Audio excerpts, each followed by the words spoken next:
Uma coisa pra gente, Em resumo, como conversar com um fascista? Vocês têm algum em casa? Então, em casa é o laboratório. Gente, se vocês conseguirem conversar com o fascista que tem na casa de vocês, com quem vocês têm que jantar de vez em quando, almoçar e tal, passar uns dias, então, olha, eu recomendo que vocês entrem assim para a política no sentido da revolução, porque é muito difícil. O Adorno, Theodor Adorno, que fez aquela pesquisa sobre a personalidade autoritária nos anos 40 nos Estados Unidos, saiu dizendo o seguinte, que, não sei se vocês conhecem isso, vão na internet, vocês põem lá, vocês vão ver. Então, eles fizeram aquela pesquisa, ele e outros caras, assim, entre a filosofia, a psicanálise, a psicologia, bando de gente lá, e aquela pesquisa falava justamente o potencial fascista dos americanos, porque eles perceberam que seria interessante ver aquilo que estava acontecendo na Alemanha, o nazismo alemão, o ódio aos judeus, aos ciganos, aos negros, ao mundo, enfim, às pessoas com problemas físicos. Negócio aterrador, e eles resolveram pesquisar isso nos Estados Unidos. E chegaram à conclusão que os americanos eram iguaizinhos aos alemães. Eles seriam capazes das mesmas coisas. Eles chamaram então de escala F, a escala fascista. Quer dizer, tentaram medir o potencial fascista. E aí o Adorno escreve dizendo assim, olha, está surgindo, tem uma figura aí que é um novo tipo psicossocial, que é o fascista em potencial. Ele não é fascista, assim, tipo, vamos colocar os judeus dentro de uma câmara de gás agora, já, ou vamos botar os negros todos para serem escravos de novo, ou vamos botar as mulheres tudo para ficar dentro de casa, só parindo filho. Desculpem eu falar assim, tá, gente, que eu tô falando rápido. Podia falar num tom mais elegante, né? Mas tem uma hora que você já vai para o boteco, né? Começa a... Então, quando o Adorno fala isso, ele coloca assim, o fascista potencial é aquele sujeito, por exemplo, com quem a gente não consegue conversar. Porque o fascista potencial, por exemplo, ele já não gosta de uma conversa. Ele não gosta. Qual é o padrão de conhecimento com o qual ele se auto-organiza?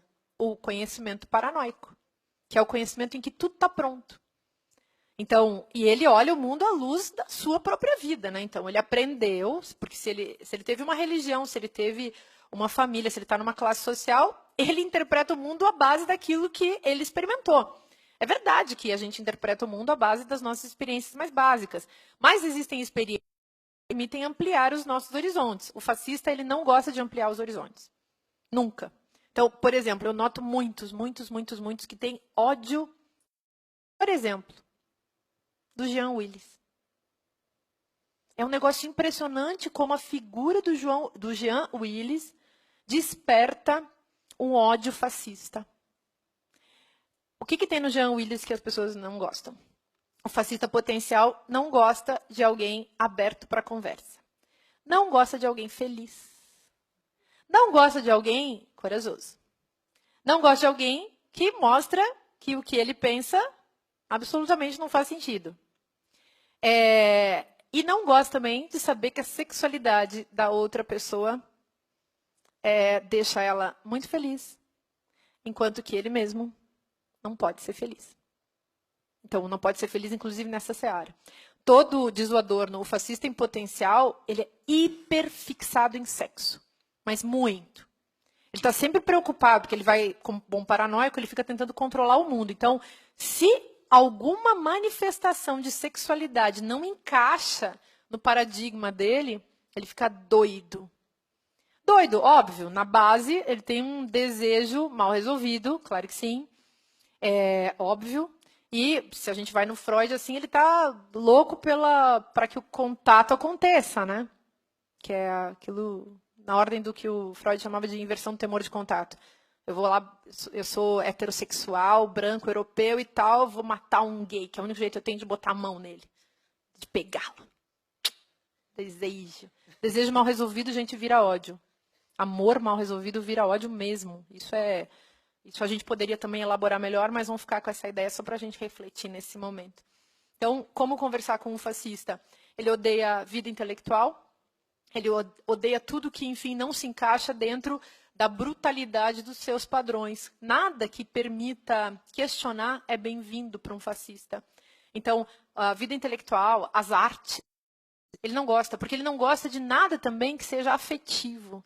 Porque tudo que for afetivo vai machucá-lo, vai feri-lo. Então, ele não suporta. E na base do quê? Como essa pessoa foi criada, né? Eu fico pensando assim, sei lá, aquelas pessoas tipo, como que o Bolsonaro foi criado? E aquelas outras figuras, não precisa nem eu citar. Esse eu acho que é um nome que dá para citar, assim, qualquer coisa a gente sai correndo. Mas, assim, tem uns que eu pessoalmente, não diria o nome deles, porque não é bom, sabe? Você pode, depois você some numa esquina, e aí? É uma gente que dá muito medo, gente que dá medo, mas eles também são montados em cima do medo, né? Eles se construíram à base da criação de uma figura pavorosa, e eles acreditam que aquele pavor que eles impõem realmente vai longe. E eu acho que, de fato, vai.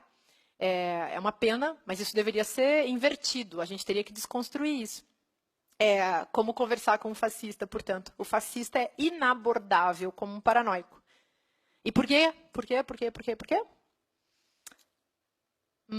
Tem um termo altamente importante, assim, muito importante na filosofia, ou em filosofia, que é o termo burrice. A burrice já foi classificada em Kant, por exemplo, no ensaio sobre as doenças mentais, a burrice é um tipo de doença mental, tá? Nada contra as doenças mentais, elas podem ser muito ricas, muito bonitas, muito interessantes, mas elas podem também ser muito sofridas.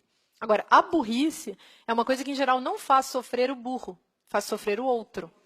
E ela já implica, não é verdade, gente, ela implica já uma falta de abertura para o outro. Porque a pessoa inteligente, ela se posiciona na atenção. A atenção é um signo de inteligência. Então, eu presto atenção, tento entender. Por quê? Porque eu posso entender. Aquele que não tenta entender é porque ele não pode entender. Ele não pode entender. Vocês imaginam o que é a impotência de uma pessoa que não pode entender? Vocês já imaginaram como essa pessoa deve se sentir muito mal por não ter sequer a esperança de entender o que o outro está falando? Ou o que o outro está mostrando? Essa impotência de se colocar no lugar do outro, isso é a burrice. E o burro não conversa. O burro ele não conversa, ele não pergunta, ele não é curioso, ele não lê um livro. Não confundam o burro com o tímido. Tímido todos nós somos quando assim encontramos com uma pessoa e temos que, enfim, nos abrir com ela. Sei lá, é complicado. A timidez é outra coisa. A timidez pode ser um excesso de cuidado, um problema narcísico, sei lá.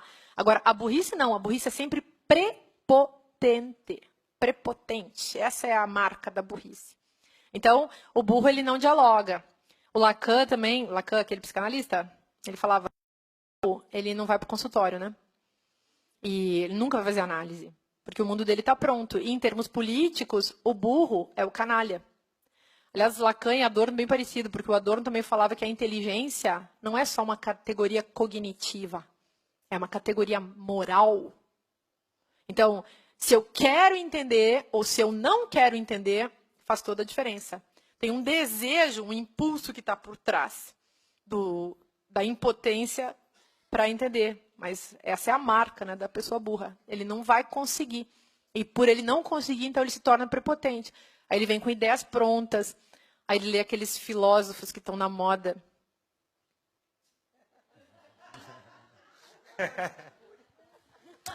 Então, não sei se Marcia Tiburi está na moda. Agora, assim, se estiver na moda, as coisas não vão, digamos assim, as pedras não vão ficar sobre as pedras. Mas acho que é isso, sabe? É uma coisa muito perigosa, porque você pode também mascarar. Eu sou a favor da gente fazer filosofia, segundo uma frase do Roland Barthes, que é assim, por que não falar a língua de todo mundo? E é claro que quando a gente começa a falar a língua de todo mundo, você entra num diálogo, inclusive com os clichês. Quer dizer, não vamos fingir que a gente não usa clichês para pensar, mas os clichês têm que ser abertos, né? Eu penso sempre que o clichê é uma fruta que a gente tem que abrir e olhar como é que está por dentro, o que isso realmente pode significar para nós, pode nos trazer. Então, não é assim para jogar fora, mas é para analisar, é para ter essa paciência. Eu acho que a tarefa da nossa época, a tarefa filosófica da nossa época, é inclusive essa paciência de poder conversar com as pessoas que, digamos assim, estão indisponíveis porque não têm atenção, porque não têm abertura para o outro e que vão se tornando embotadas, fechadas, frias, tanto do ponto de vista do pensamento propriamente dito, mas também do ponto de vista afetivo. Essa filósofa, que eu acho que tem coisas muito interessantes nela, que é a Hannah Arendt, ela falou de vazio do pensamento. Eu acho que nós estamos numa época em que isso está em jogo. Então, o vazio do pensamento está por aí. Como é que você vai conversar com as pessoas ou elaborar a reflexão, pensamento, considerando essa época de vazio? Mas eu acho também que esse pensamento ele está acompanhado de um vazio afetivo. Isso eu até escrevi lá na Filosofia Prática. É o vazio também afetivo das nossas vidas e o vazio também da ação. Então, a gente também não sabe o que fazer. E existe um entrelaçamento entre esses três universos, né? Então, o desafio de conversar, de dialogar, é um desafio, mas tem outros desafios, gente. A gente precisa de mais arte. Artes visuais, cinema, teatro, dança, performance, carnaval, alegria. E, para os fascistas, sempre recomendarei